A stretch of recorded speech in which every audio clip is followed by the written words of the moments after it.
Okay, section 10.6, find segment lengths in circles. So before we were talking about angles more fairly specifically, now we're going to start talking about segment lengths. Excuse me, with those same situations where lines can intersect outside the circle, on the circle, or outside the circle. So when two chords intersect in a circle, each chord is divided into two segments. Two segments.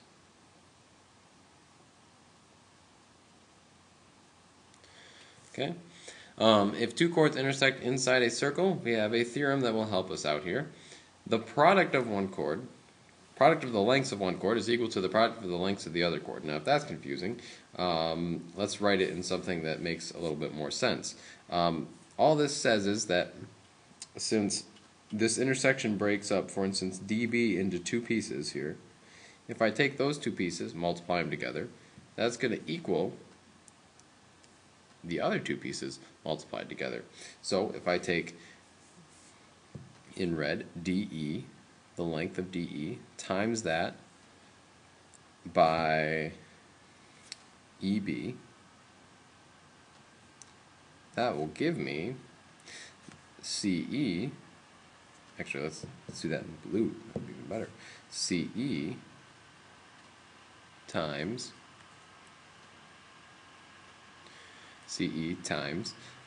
EA. Okay, and that's it. So I take the two red pieces, multiply them, the two blue pieces, multiply them, and that'll give me the other segment lengths multiplied together. So in this example, example 1 over here, I've got, once again, two pieces, blue here and red right there. I'm going to take the red, multiply them, equal them to the blue, and then we should be good to find x. So 3 times 4 equals 6 times x. Okay, well that's just going to be 12 equals 6x. Divide by 6, divide by 6, and you get x equals 2. Okay. Oops. Oops, sorry. There you go. X equals 2. Okay? And that's it for the first one. Let's do the second one. It's a little bit more complicated, but the setup is the same. Okay, so I'm going to take this segment in blue, multiply it by the blue segment. I'm going to take the orange segment and multiply it by the other orange segment. So that'll give me 6 times x plus 4 equals 12 times x. Okay? And that's it. And with a little bit of algebra, you get down to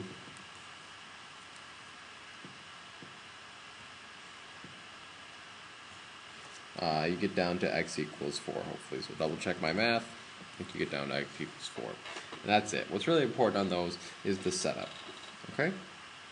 Alright, let's talk about some more vocab here. Let's say I've got a line that goes through a segment that goes through a circle, and then whoops, that's a curve. Then another segment that touches at one point. Okay, and this, so I've got two segments going on here. This segment here on the top that I'm kind of highlighting in purple is called the secant segment. And I'm running out of room. The secant segment. Okay, it's a secant because it goes through the circle at 2 points. It's a segment, well, because it's a segment. Okay, this part out here on the outside in purple, this is called the external segment. And I can't spell. External segment. The external segment. And then this part down here that I will highlight in blue is called the tangent segment. Tangent segment.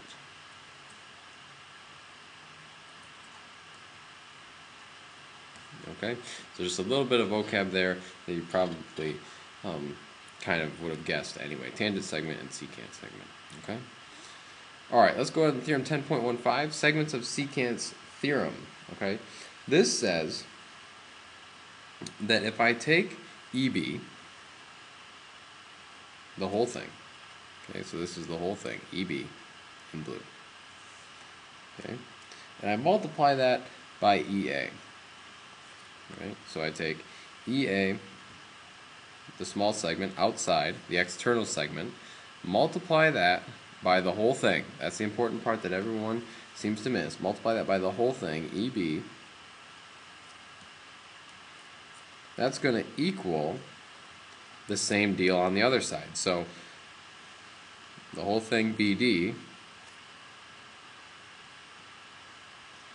okay, multiplied by the red piece, EC. So let's write that over here. EC times, oh no. Oh, that was close. Almost lost everything. EC times ED. EC times ED. Okay. I'm sorry, why did I call that BD? Sorry, this should be ED.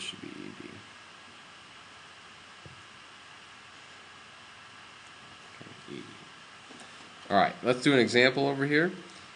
So we're going to take the whole thing times the shorter piece, and then we're going to take the whole thing times the shorter piece on the other side, okay?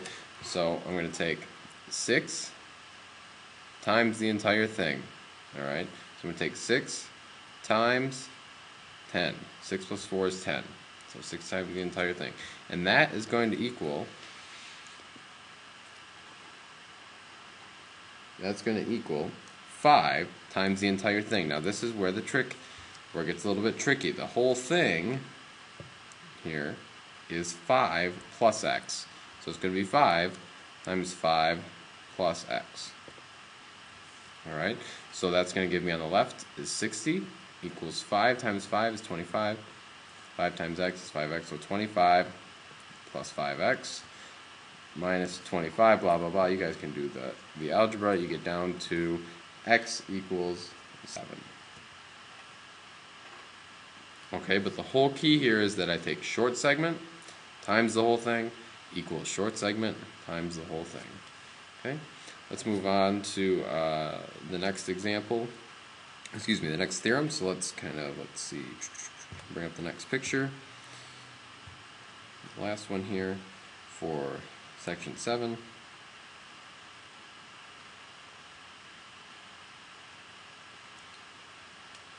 Okay.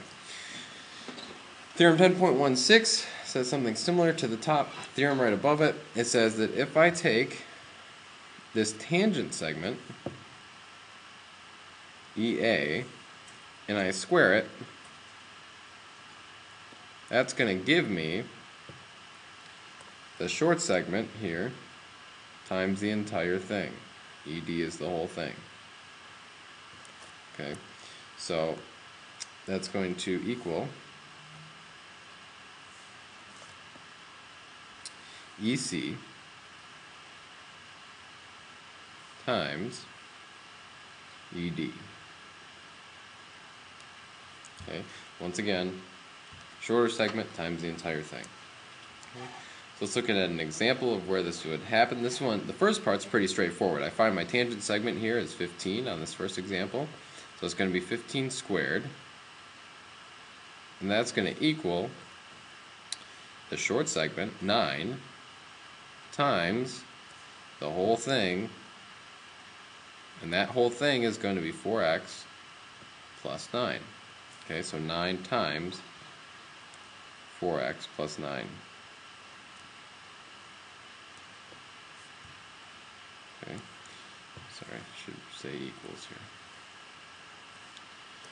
Okay, so on the left we've got 225 equals 9 times 4x is going to be 36x plus 81, and you guys can do the math from here. You get down to x equals 4. Really, the algebra is not tough. It's setting up the problem correctly where you get into trouble, or you might get into trouble. All right, let's try the first example down here in the set of examples. We may do one of these in class, as especially especially this first one, can be pretty complex. So we will probably do that first one in class. Let's do the second one here, as it's a good kind of example.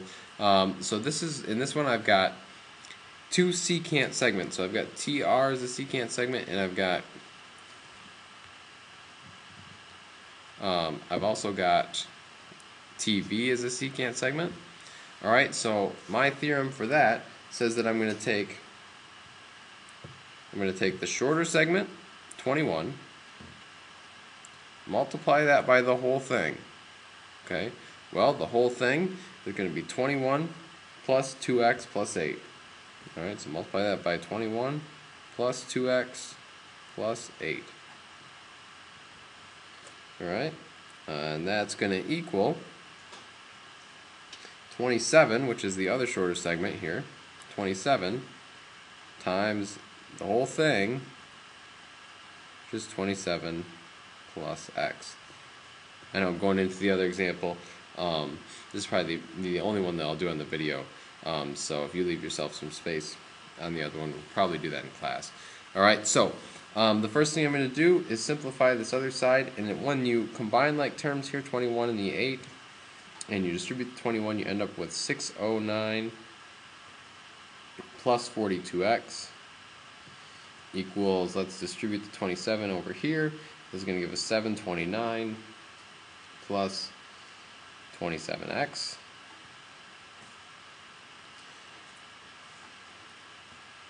Okay, and when all is said and done here, we get down to x equals 8. Okay, x equals 8. So try and get all that into that box if you can. Like I said, we'll probably do one of those last two examples in class.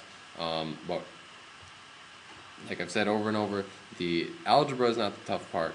It's the setup that is difficult. So as soon as you get down what you're supposed to be multiplying together and set them up correctly, then you should be okay in this section. Also, I provided a cheat sheet for you.